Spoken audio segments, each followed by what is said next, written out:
उसका नाम है देश भारत की संविधान के द्वारा चुनी गई सरकार। संविधान का पहला दुश्मन कौन है? संविधान के द्वारा, आप लोगों के द्वारा चुनी गई सरकार संविधान की सबसे बड़ी दुश्मन है। अगर चुनी हुई सरकार का मन, चिंतन और नियति अच्छी है तो वो संविधान का पालन करेगी। चुनी हुई सरकार का मन, चित्त और नियति अच्छी है तो संविधान को हूबहू लागू करेगी। अगर चुनी हुई सरकार का मन, चित्त और नियति खराब है तो वो संविधान को कुचलने का काम।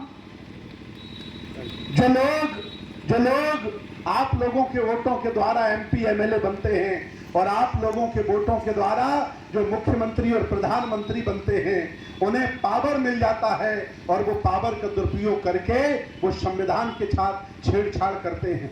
अब तक जितने भी प्रधानमंत्री इस देश भारत में बने, किसी भी प्रधानमंत्री ने ईमानदारी से संविधान का पालन नहीं किया। किसी भी प्रधानमंत्री ने संविधान को ईमानदारी से लागू नहीं किया। जितने भी लोग आए संविधान के माध्यम से मजे काटे, राजा बने, प्रधानमंत्री बने, मौज काटी और 4-5 संविधान के पन्ने फाड़ करके चले गए, लेकिन किसी भी व्यक्ति ने संविधान को ईमानदारी से पालन नहीं किया। सारे लोग संशोधन करके चले गए। अपने बच्चों को अरबपति बनाने के चक्कर में, अपने आप को बार बार जिताने के चक्कर में, उनके सांसदों की जो भी इच्छा रहती है उसको पूरा करने के चक्कर में सबने संविधान के साथ छेड़छाड़ की, लेकिन ईमानदारी से संविधान का पालन किसी ने नहीं किया। संविधान का पहला दुश्मन समझ में आ गया? क्या है बताइए? चुनी हुई सरकार। इसलिए आपको सरकार ऐसी चुननी है जो संविधान की दोस्त बने, संविधान को पालन करे। दुश्मन चुनी हुई सरकार आपको नहीं बनानी है। बात समझ में आ गई? पहला दुश्मन। दूसरा दुश्मन है संविधान का, जिसका नाम है पूंजीवाद। पूंजीवाद जानते हैं आप लोग? भारत में पहले से पूंजीवाद है। यहाँ के लोग पूंजीवादी को तरक्की करते हैं, देते हैं, लेकिन सरकारों ने पूंजीवाद को और बढ़ाया। कई लोग अरबों खरबों रुपया लेकर के भारत से भाग गए। कई लोग भारत में ही रह रहे हैं। सरकार ने जिनको अरबपति खरबपति बनाया है। याद रखना, पूंजीवादी व्यक्ति कभी भी समानता को पसंद नहीं करता। ध्यान से सुनिएगा अम्बेडकर नगर के राजा महाराजाओं, पूंजीवादी व्यक्ति कभी भी नहीं चाहता कि जिस मकान में वो रहता है ऐसा मकान हमारा गरीब आदमी भी बना ले। पूंजीवादी कभी नहीं चाहता कि जिस कार में मैं चलता हूं ऐसी कार मेरा मजदूर भी खरीद ले। पूंजीवादी कभी नहीं चाहता कि जिस स्कूल में मेरे बच्चे पढ़ते हैं उसमें गरीबों के भी बच्चे पढ़ें। बात समझ में आई? इसलिए पूंजीवाद लोकतंत्र के लिए खतरा है। पूंजीवाद लोकतंत्र और संविधान का दुश्मन है। लेकिन लोगों ने सरकार में आकर के पूंजीवाद को बढ़ावा दिया कि नहीं दिया बताइए? प्राइवेटेशन हुआ, उसमें हमें नौकरियां मिली, हम लोग आगे बढ़े, लेकिन इन लोगों ने आकर के उन सिस्टमों को तोड़ा, निजीकरण किया, अर्थात अरबपति खरबपति बनाकर संविधान के दुश्मन बनाए कि नहीं बनाए? तो संविधान का दूसरा दुश्मन कौन हुआ? पूंजीवादी आदमी। पूंजीवादी अगर तुम्हारा भाई भी है और अगर आईएएस हो गया है तो उसका अलग अच्छे मोहल्ले में घर होगा, लेकिन उसकी हिम्मत नहीं तो तुम सगे भाई हो लेकिन तुम्हें अपने घर में नहीं रहने देगा वो। ऐसा है कि नहीं है? तुम वोट जिन्हें देकर के एमपी एमएलए बनाते हो, जो तुम्हारे वोट से पैसे वाले बन जाते हैं, वो तुमसे रोटी बेटी के संबंध भी नहीं करते हैं, अपने बराबर के लोगों को ढूंढते हैं और उनके मन में समानता भी नहीं रहती। उनका खाने के स्तर अलग हो जाता, पहनने के स्तर अलग हो जाता, और वोट किसका होता है? इसलिए पूंजीवादी व्यक्ति कभी भी समानता का प्रिय नहीं होता। और संविधान का आधार ही समानता है। संविधान का आधार क्या है? समानता, सबको बराबरी। अभी वक्ता ने बताया कि ये सबके लिए है, इसलिए संविधान है। विधान तो पहले भी बहुत बनते रहे, मनुस्मृति भी विधान है भाई, लेकिन ये संविधान है, इसलिए इसका नाम संविधान। दुश्मन कितने हो गए? 2। दुश्मन नंबर 3 है देश भारत की न्याय व्यवस्था। अगर न्याय व्यवस्था सरकार से सवाल करती है, सरकार से प्रश्न करती है, और ईमानदार है तब तो वो संविधान के साथ खड़ी है। अगर न्याय व्यवस्था भी सरकार के साथ खड़ी हो जाए और सरकार के लोग हाई कोर्ट सुप्रीम कोर्ट में जज बनने लगे तो आप जान लीजिए न्याय व्यवस्था भी संविधान की दुश्मन हो गई, बन गई। न्याय व्यवस्था हाई कोर्ट सुप्रीम कोर्ट लोग बात क्या करते हैं कि महीने में एक निर्णय वो दे देते हैं ऐसा कि जिससे वो आपकी वाहवाही लूट लेते हैं। एक निर्णय दे दिया उन्होंने, आपकी वाहवाही लूट ली और वो अमीरों को अमीर बना रहे हैं और अमीरों के साथ मिले हैं। आपको लगता है कि सुप्रीम कोर्ट उनके खिलाफ है, ये गलत फहमी में आप लोग हैं।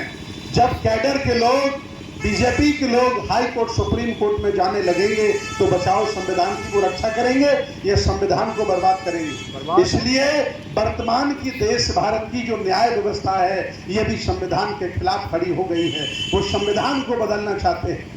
नंबर 3 हो गए, दुश्मन 3 हो गए। नंबर 4, देश भारत का भ्रष्ट अधिकारी जो संविधान की बदौलत पावर पाता है और अपने बच्चों को अरबपति बनाने के चक्कर में नेताओं के दबाव में संविधान के विरुद्ध कार्य करता है, दूसरों का हक खाता है, अर्थात वो भ्रष्ट अधिकारी भी संविधान का दुश्मन बन जाता है। ऐसे भ्रष्ट अधिकारी देश में है कि नहीं बताइए आप? बहुत। वो सब संविधान के खिलाफ हैं।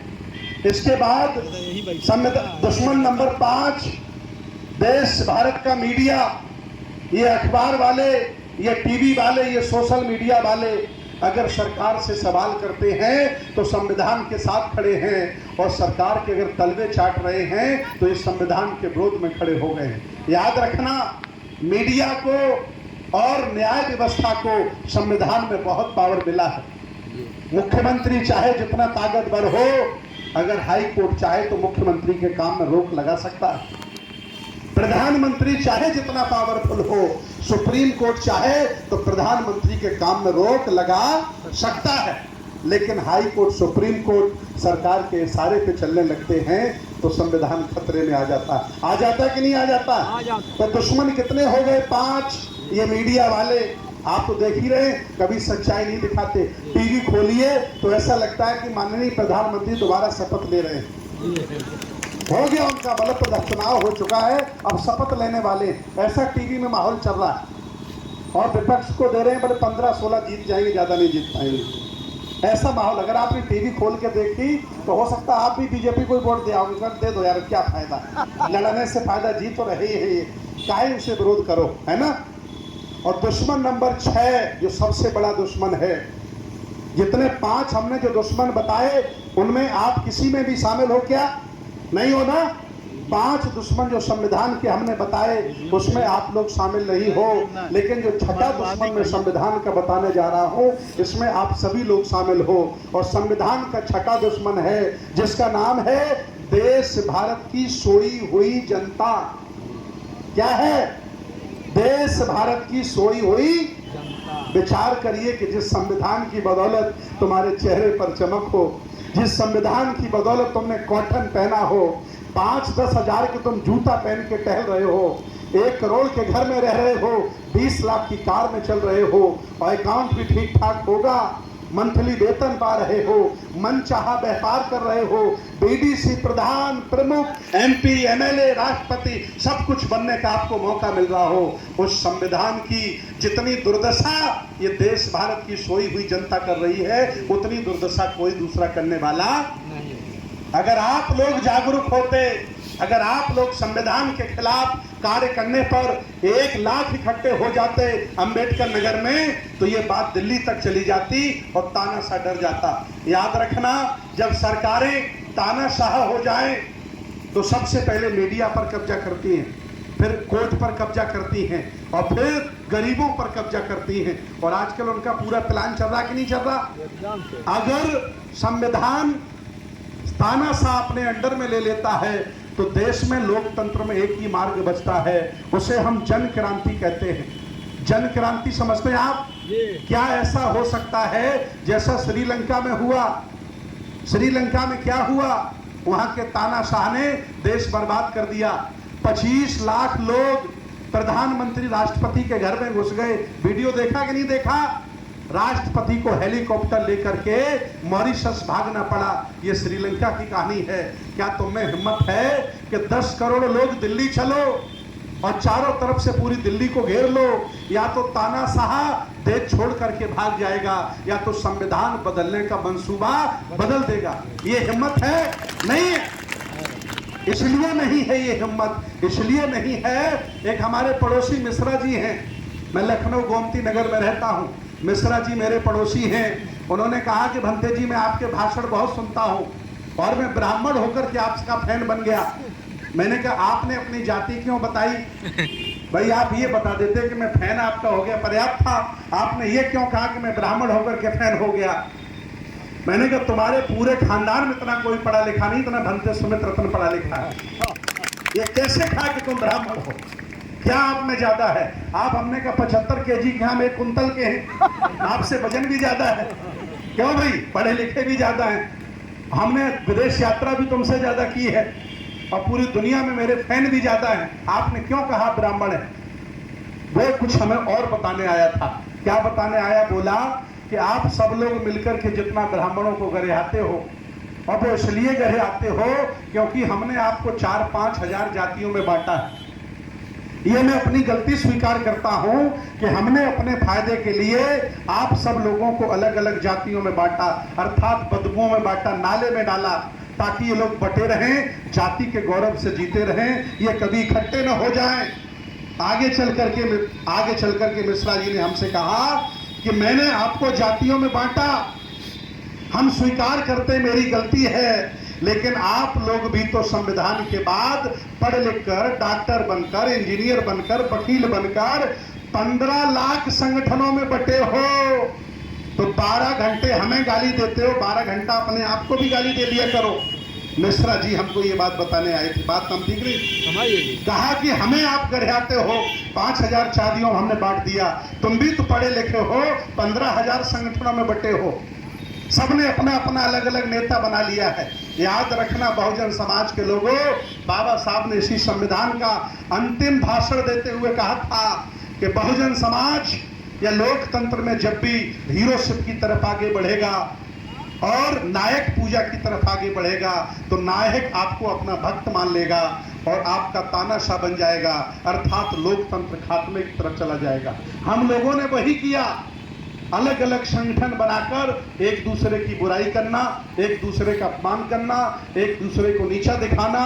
हम लोगों ने व्यक्ति को और संगठन को ज्यादा महत्व दिया, और जबकि महत्व आपको देना चाहिए था बुद्ध, अशोक, फुले, साहू, अंबेडकर की विचारधारा को महत्व देना चाहिए था। आपने विचारधारा से अपने आप को हटा लिया।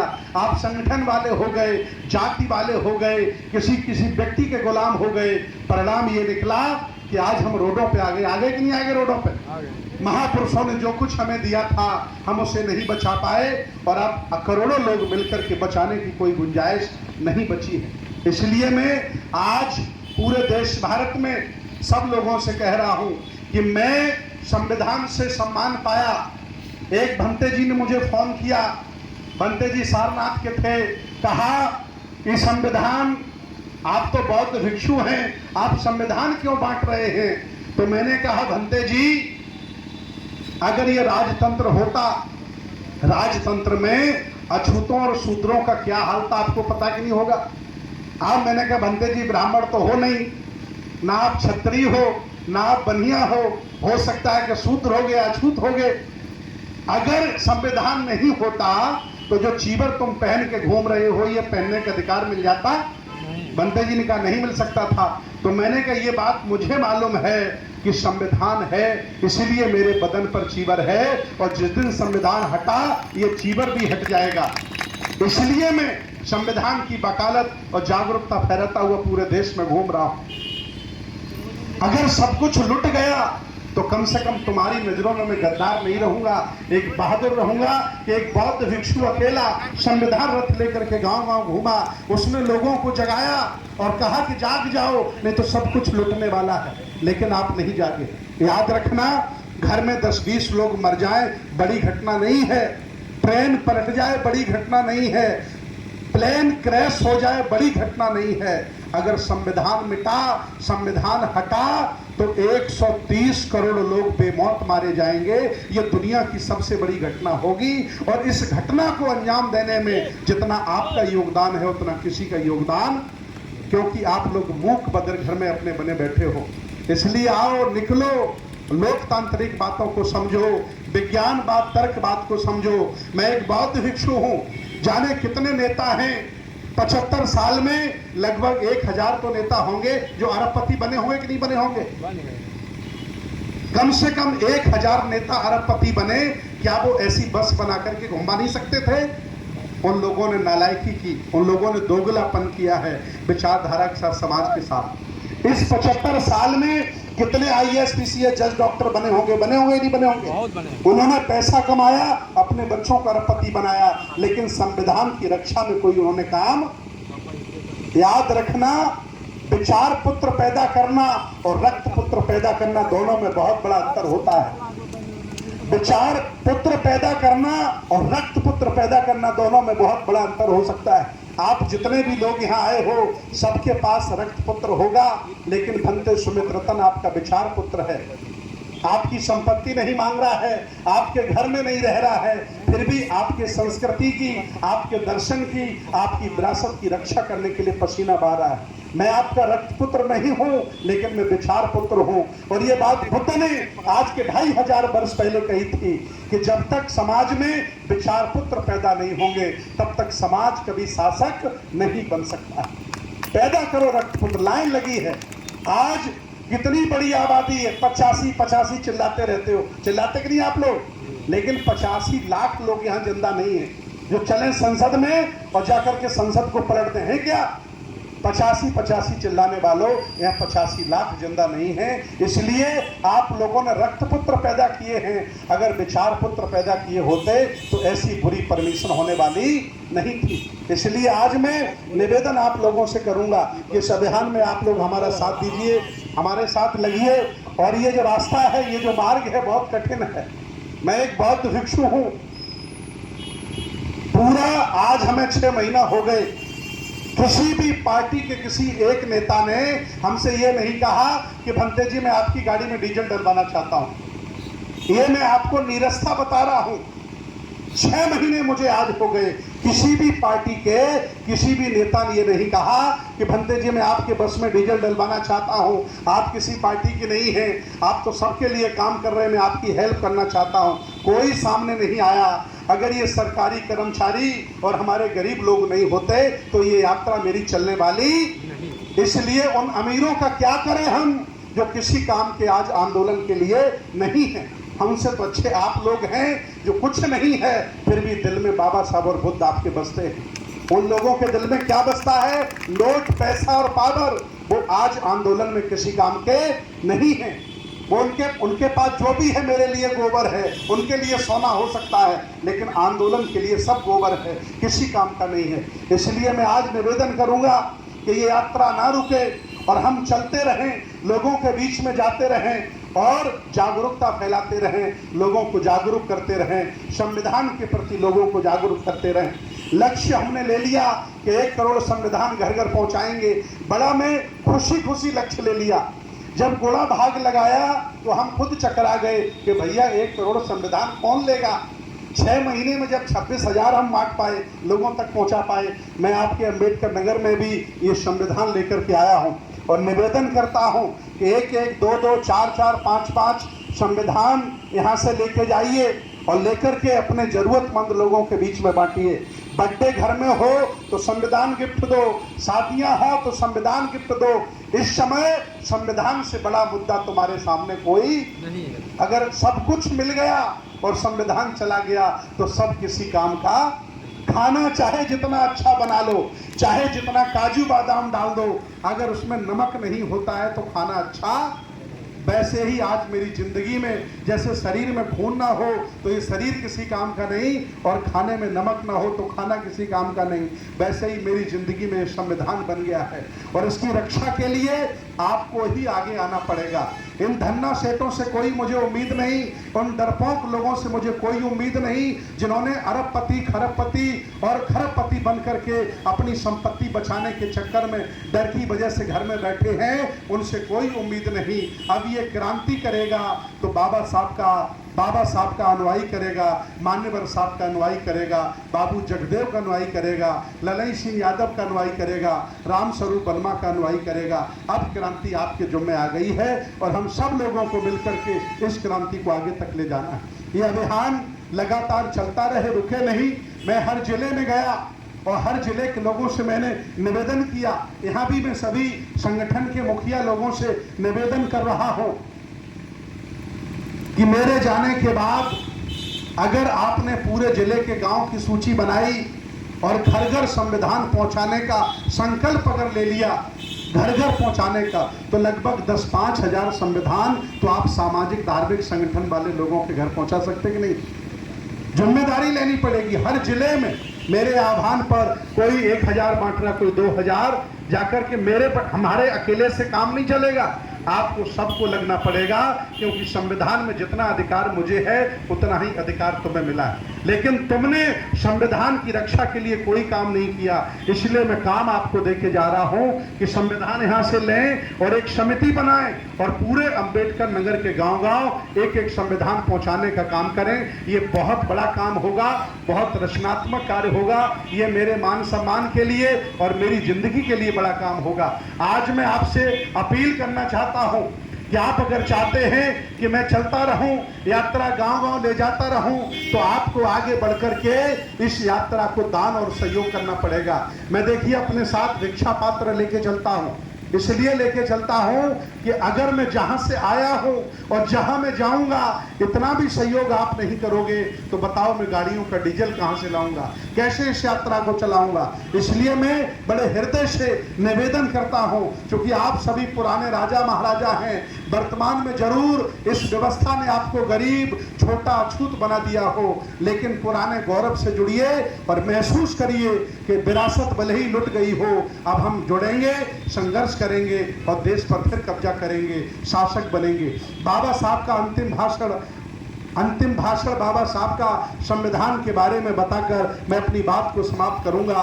बाबा साहब ने संविधान हमें सौंपते हुए कहा था, एक शिवाजी के जन्मदिन पर पूना में कार्यक्रम था, वहां बाबा साहब पहुंचे थे, हाथ में डंडा उनके आ गया था और चोंगा वो पहनने लगे थे। तब बाबा साहब ने कहा था कि मैं अब लंबे समय तक जिंदा नहीं रहूंगा, लेकिन बहुजन समाज के लोगों, अगर तुमने ये संविधान 100 साल भी बचा लिया तो तुम्हें देश का मालिक बनने से कोई रोक नहीं सकता। आज तो 75 ही साल हुए हैं, इन लोगों ने संविधान को बदलने की कसम खा ली है और काम शुरू कर दिया है। इसलिए सबको जागरूक होकर इस संविधान की रक्षा करनी है और इस यात्रा का सहयोग करना है। इन्हीं सब बातों के साथ बुद्धिस्ट सोसाइटी ऑफ इंडिया और जितने भी सहयोगी संगठन हैं जिन्होंने इस कार्यक्रम में तन मन धन और मेहनत कुछ भी अगर लगाया है, मैं सबके लिए बहुत बहुत धन्यवाद ज्ञापित करता हूं और आपसे निवेदन करता हूं कि इस यात्रा को सहयोग करें और यहां से संविधान लें और संविधान लेकर मेरे साथ फोटो कराएं और रथ के साथ फोटो कराएं और सोशल मीडिया पे डालें और कहें कि जब तक हम जिंदा हैं संविधान को कोई बुरी नजर से देख नहीं सकता। बहुत बहुत धन्यवाद, बहुत बहुत साधुवाद, बहुत बहुत मंगल कामनाएं। नमो बुद्धाय, जय भीम, जय संविधान, जय बहुजन। भगवान बुद्ध की करुणा हो, भगवान बुद्ध की करुणा हो, बाबा साहब अमर रहे, बाबा साहब अमर रहे। साथियों, अभी पूज्य बंदे जी का विचारों को आपने सुना, संविधान की प्रति आपके समक्ष है। जिस भी साथी को अध्यक्ष भाषण के लिए उनको बुला दीजिए और आप लोग बारी बारी से आ जाएं। ये दान पात्र, इसमें दान भी डालें और यहाँ से संविधान भी ले लें और जब संविधान सब लोग ले लें तो मेरे साथ फोटो कराएं और बस के साथ भी फोटो कराएं और दिल खोल करके दान करें ताकि यात्रा ये चलती रहे। धन्यवाद, बहुत बहुत धन्यवाद। साथियों, कहा जाता, बाबा साहब ने कहा है कि सामाजिक न्याय के बिना स्वतंत्रता अधूरी है, सामाजिक न्याय के बिना स्वतंत्रता अधूरी है। असल जिंदगी जीने के लिए स्वाभिमान जरूरी है। केवल रोटी पर जिंदा नहीं रह सकता है मानो, उसके लिए विचारों की खुराक जरूरी है, उसके लिए विचारों की खुराक जरूरी है। इसलिए आपके समक्ष पूज्य भंते जी, आपने जो है अभी जो देशना दिया हम समझते हैं कि आप सभी लोग उसका अनुसरण करेंगे।